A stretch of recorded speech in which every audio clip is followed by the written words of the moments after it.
welcome viewers to Luntha Television, bringing wisdom into your home. Today, I once again come and bring you this program, Ethics of a Christian Worker. My name is Jacob Mapemba.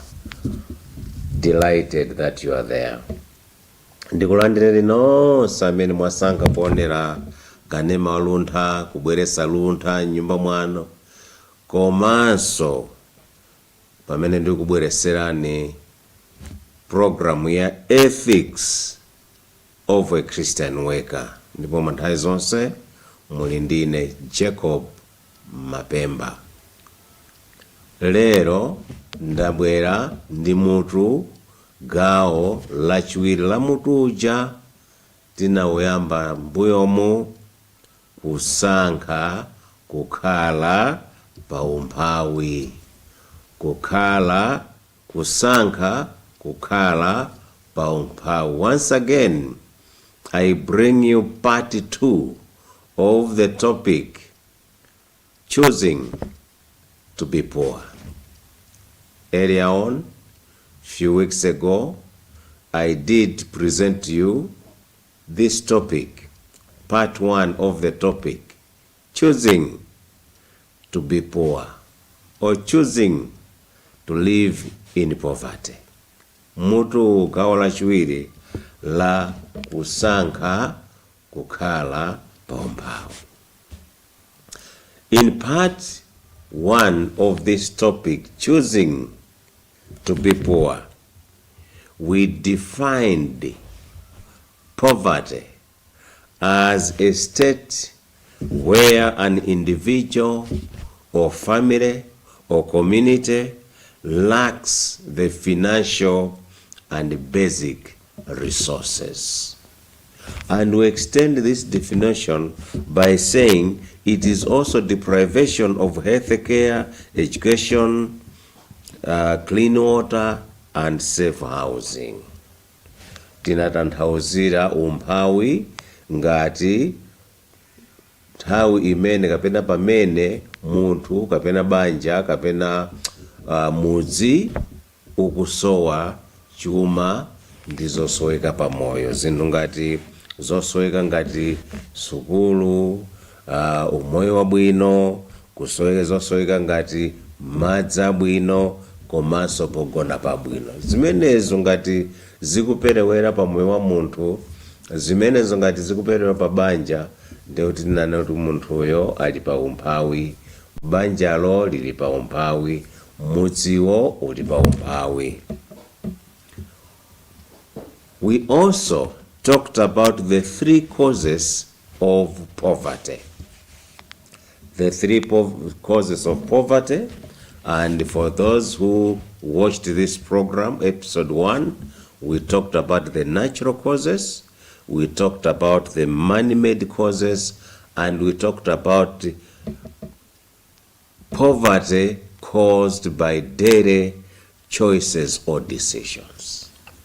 I repeat, we talked about natural causes, man-made causes, and 3 daily choices or decisions. And this is the gist of the topic of this program, choosing to be poor. Being poor as an individual, being poor as a family, being poor as a nation because of the daily choices or decisions that we make. Program gawo loyamba la program imeneyi tinakamba zinthu zimene zimabweresa umphawi pa munthu, zimabweresa umphawi pa banja, zimabweresa umphawi mudziko ngati la Malawi. Ndipo tinakamba za umphawi umene umabwera chifukwa cha nkhani za chilengedwe, chifukwa cha anthu, man-made, komanso chifukwa cha ziganizo zimene munthu kapena banja kapena dziko limapanga tsiku ndi tsiku. Briefly, natural causes. We talked about this in episode 1. Briefly, natural causes includes floods, includes droughts, includes earthquakes, which may destroy assets or property of people. We talked about climate change. We talked about geographical locations. Mu chigawo choyamba tinakamba za umphawi umene umabwera ndi zachilengedwe, ndipo tinakamba za kusefukira kwa madzi, ng'amba, tinakamba za zivomerezi ko zimene zimaononga katundu wa anthu, zimene zimaononga chuma cha anthu. Tinakambanso za kusintha kwa nyengo zimene zimapangisanso kuti anthu asakolole chakudya chokwanira. And we also talked about the second cause of poverty, which is man-made causes. And these are caused by, and examples of man-made causes are violence and wars. Corruption causes poverty. Bad policies and systems cause poverty. Lack of health care and education causes of man-made causes of poverty, because these are things that governments can do something about. Unemployment, economic and structural factors such as low wages, low salaries versus high cost of living. These are economic and structural factors that make people poor. These are man-made because governments, because people in authority can do something about these things. These things about violence and war, corruption, bad policy and systems, issues to do with unemployment, issues to do with economic and structural factors. These are man-made causes of poverty. Chifukwa chachiwiri chimene chimabweretsa umphawi ndi zinthu zobwera ndi anthu. Zobwera ndi anthu bwanji? Ziwawa ndi nkhondo zimabweretsa umphawi kwa anthu. Katangale amabweretsa umphawi kwa anthu. Mfundo zosathandiza, mfundo zimene maboma osiyanasiyana, anthu ku parliament kandi a cabinet amapanga, zimene zima malo mothandiza anthu, malo moti anthu achoke pa umphawi, anthu amasanduka amphawi.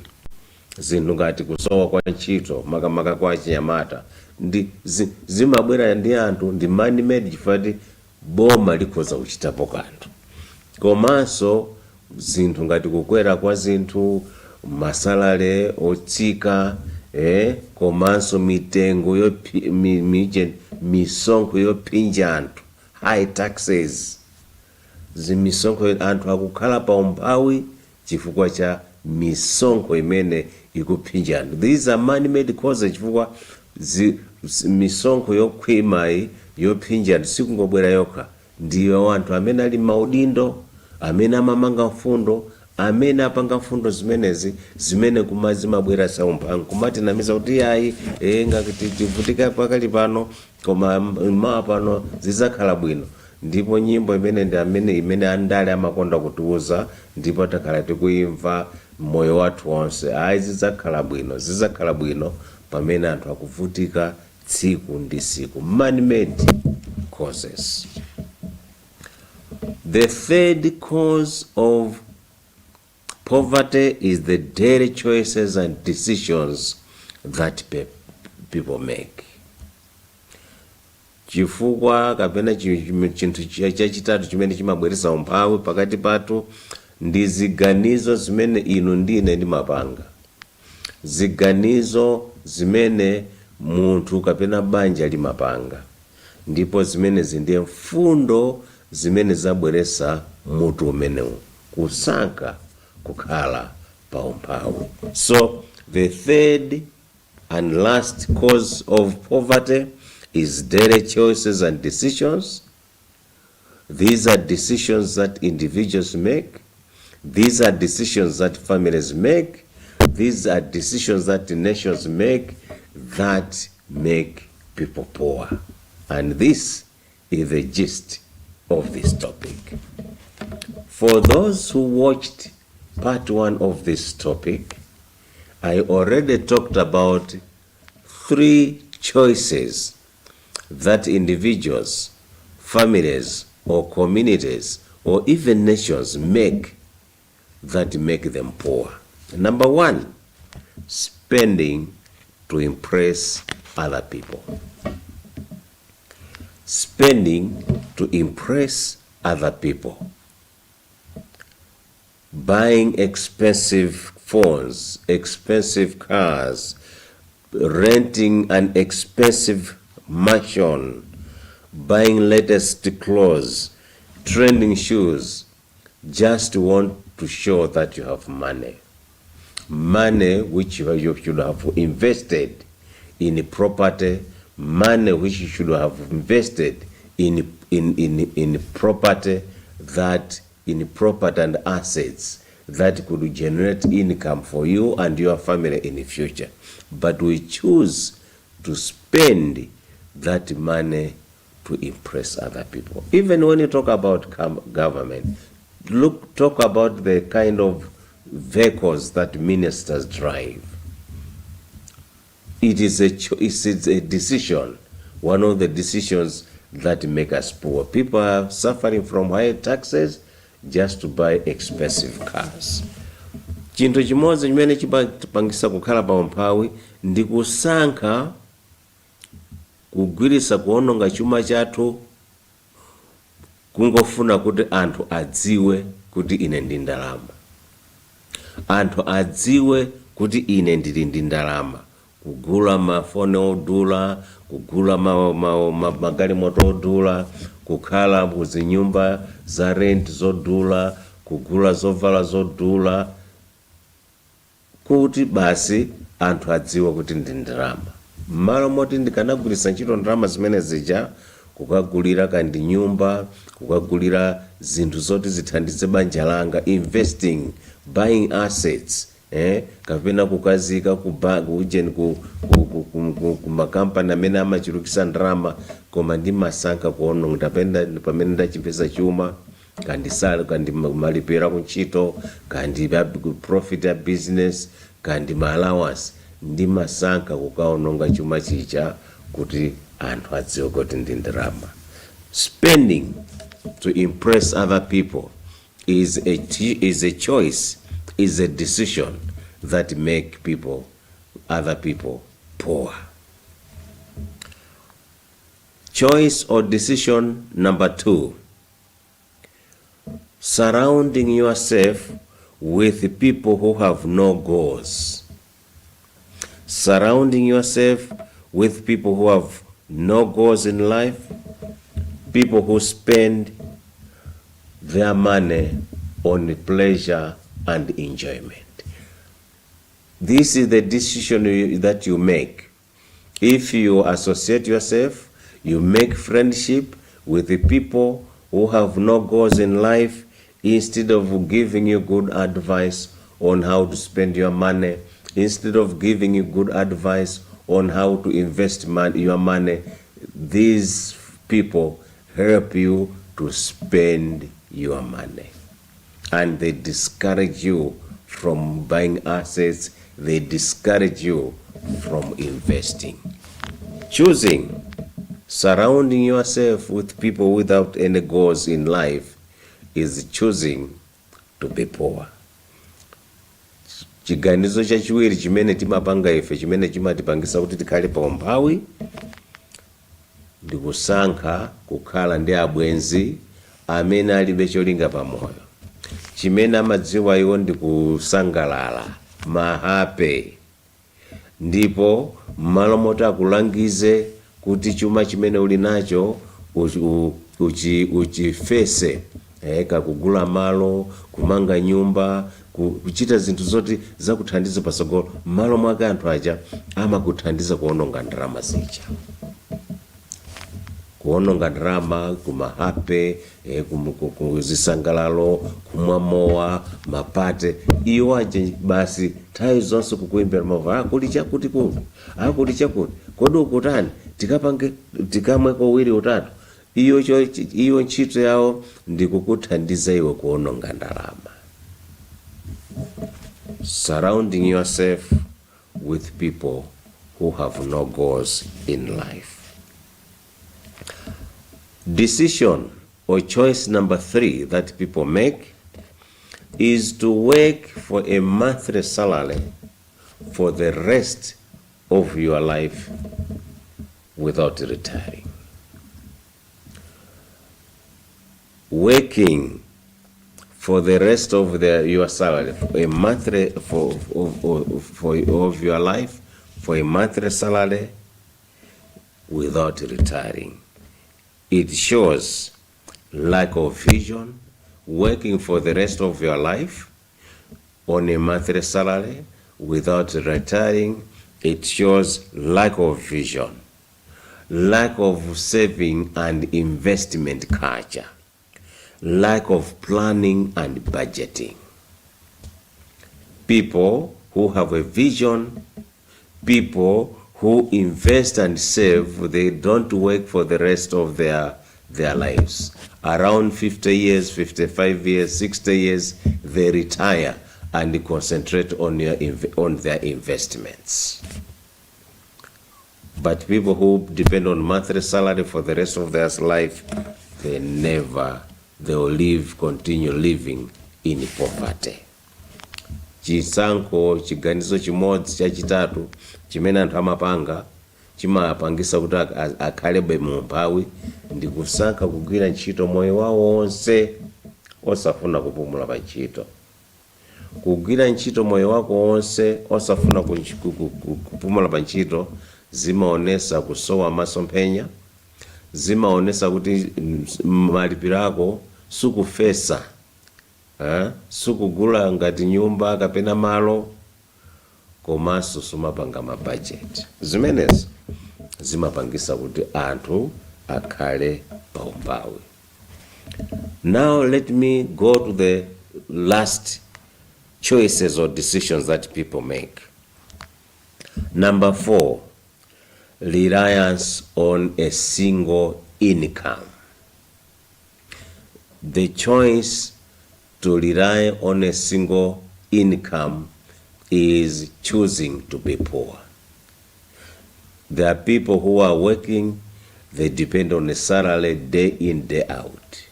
They never think of investing their salary into a business, investing their salary into investments like a house or a shop or something that will bring them money, relying on a single source of income. People who have a business and they only rely on the profit is choosing to be poor. If you want to get rich, you want to be successful, you must use your profit from a business, your salary, to invest in assets, to invest in property. So success people have several sources of income. It might be the salary, it might be plus a business, plus investments, for example, constructing a house for rent.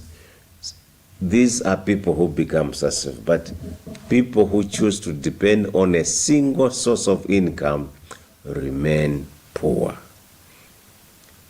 Chachinayi chimene chimapangisa kuti anthu akhale paumphawi ndi kusankha kungodalira njira imodzi yopezera ndalama. Mwina ine ndili pa ntchito yolandira malipiro pa mwezi, basi kungogonera pa malipiro omwewo basi, osapanganso chinthu china.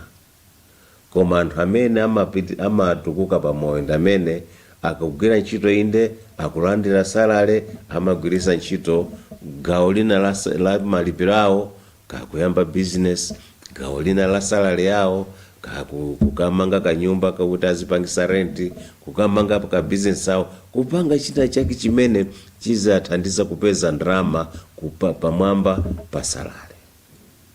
Kandi business munthu kumangodalira ma profit okha.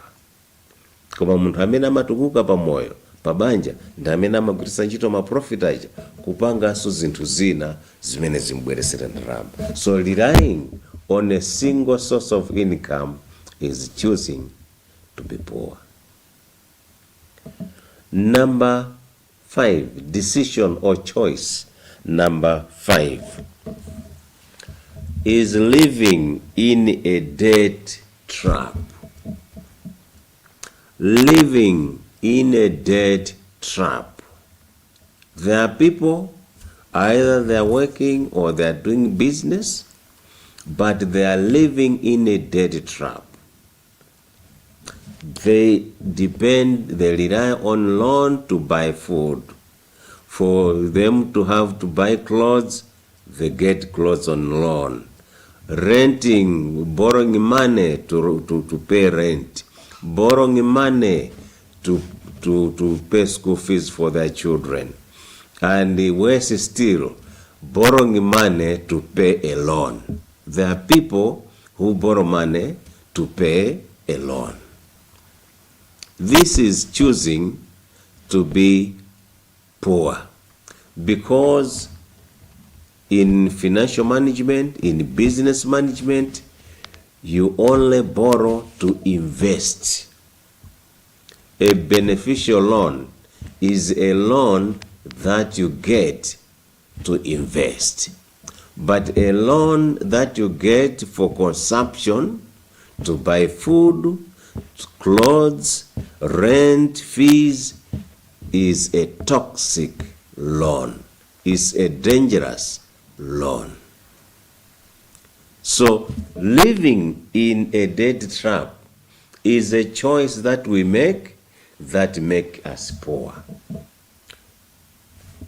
Chiganizo china chimene chimapangisa anthu kapena banja kapena dziko kukhala pa umphawi ndi kukhazikika pa ngongole.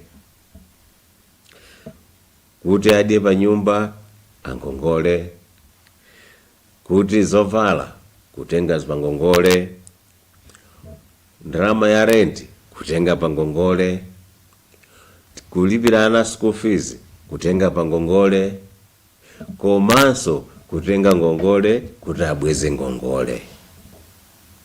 Zikuchitika mmakomomo, zikuchitika mmabanjamo, kukhazikika mu ngongole zimene zikupangisa anthu kusauka. Fa ngongole zina zimakhala katapira, mwala kumwala, watenga 100,000 ubweze 200,000.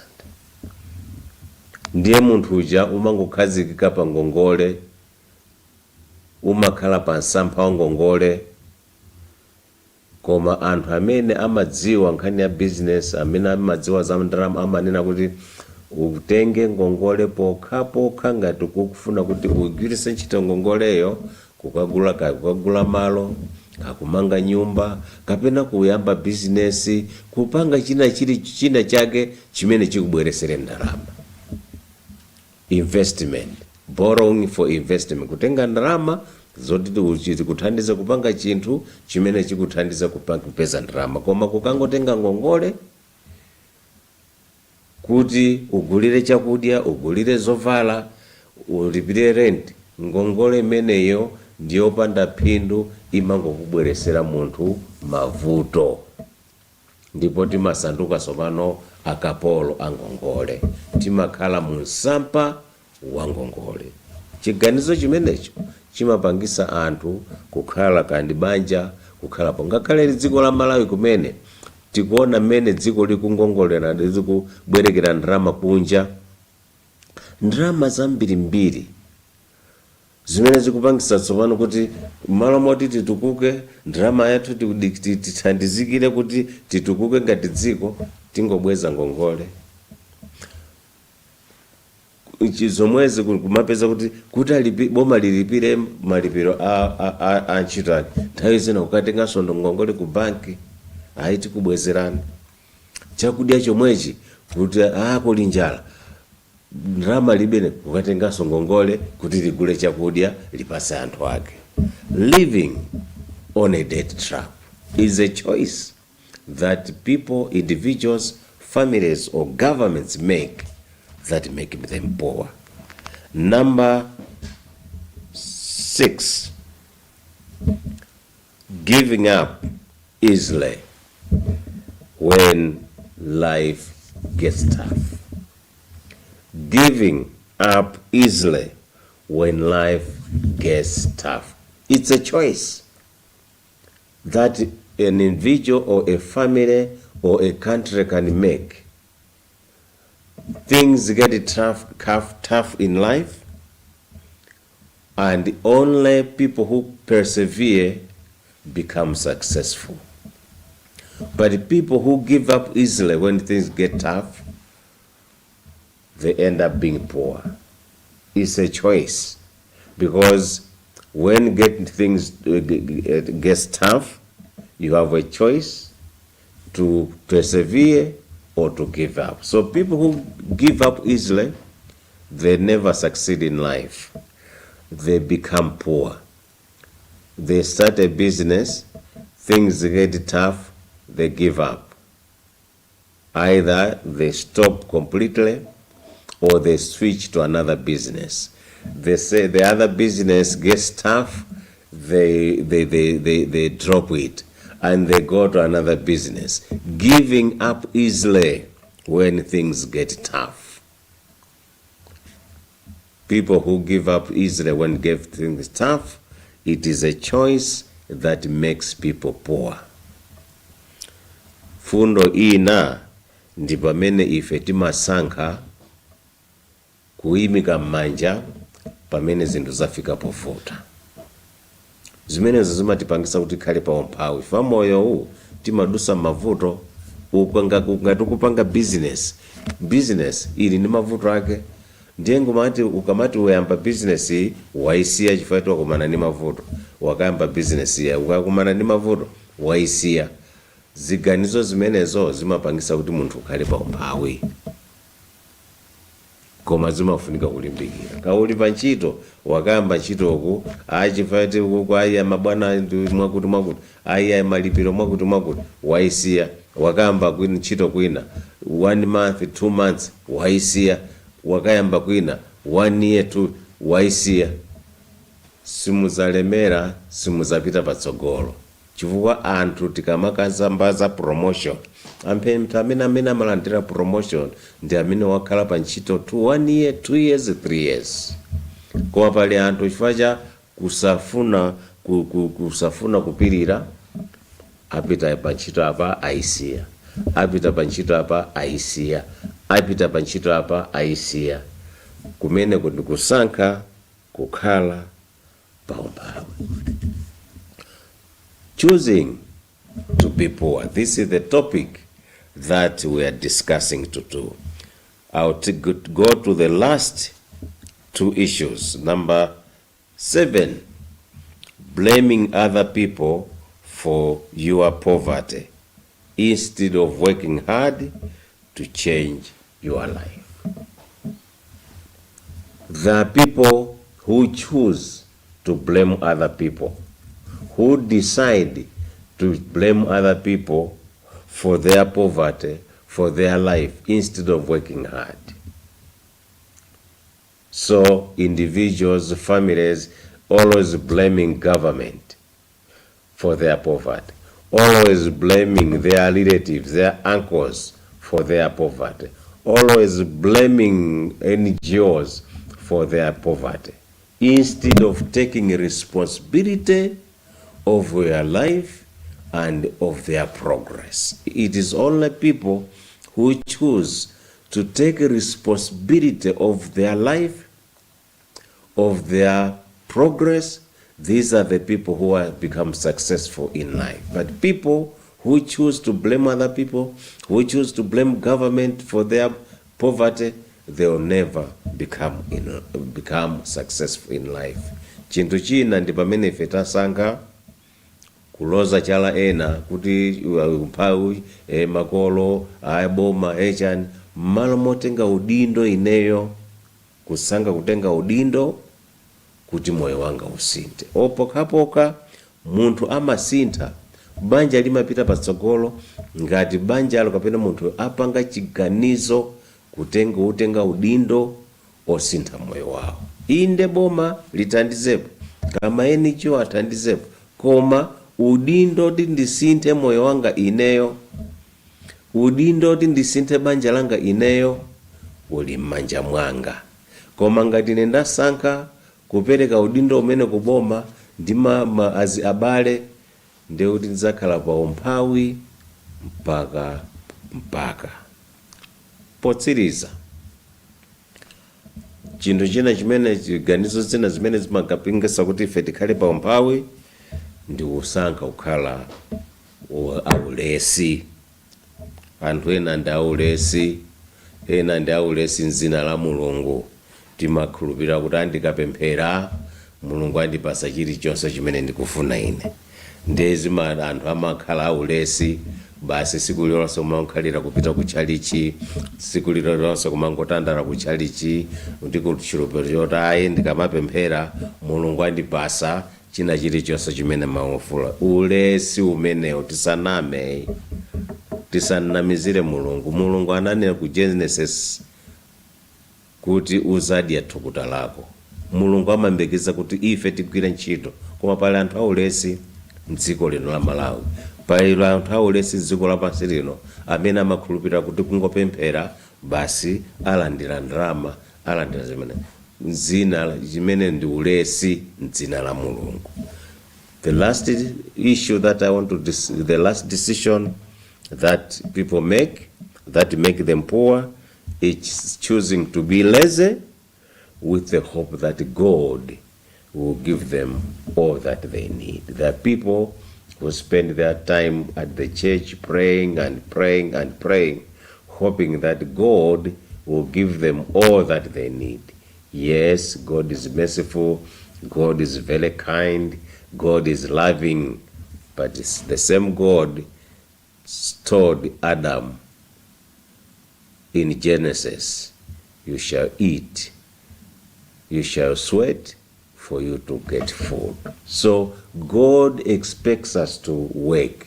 Yes, He gives us the energy, He gives us the wisdom, He gives us the strength to work. God expects people to work, but there are people who choose to be lazy, people who don't want to work, but they expect to be successful in life. This decision, this choice makes people to be poor. I thank you for being there, listening and watching this program. And today we completed the topic, choosing to be poor. And I hope you take one or two lessons from this topic. Ndakuonda kuti munali pamenepo, ine Jacob Mapemba. Lero tamaliza mutu uja kuti kusankha kukhala pa umphawi. Ndiganiza kuti zimene takambirana pansi kuthandizani kusinkhasinkha za moyo wanu, ndikupanga ziganizo zokuthandizani kuti moyo wanu ukhale opambana, moyo wanu upite patsogolo. Mulungu adalitse ntchito zanu, Mulungu adalitse mabizinesi anu. Zikomo kwambiri.